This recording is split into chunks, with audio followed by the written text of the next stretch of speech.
Pemirsa, Panglima Kodam Iskandar Muda Maijen TNI Hasanuddin meresmikan Gedung Malahayati dan juga melaunching aplikasi khas IT pada perayaan HUT ke-75 TNI di Makodam IM Senin pagi kemarin.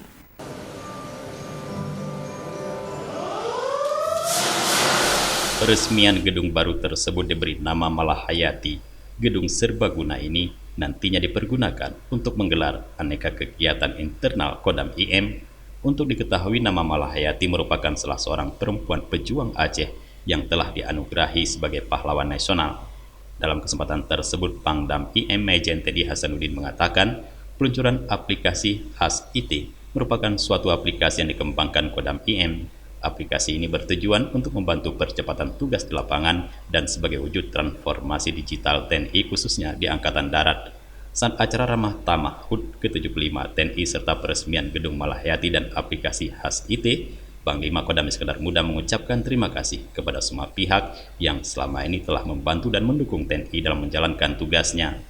Sementara itu, Wali Nanggro Aceh Malik Mahmud Al-Haitar berharap TNI ke depan agar dapat terus bersinergi mempertahankan tanah air. TNI mampu mengawal kedaulatan Negara Kesatuan Republik Indonesia. Dari Banda Aceh, Tim Liputan Aceh TV melaporkan.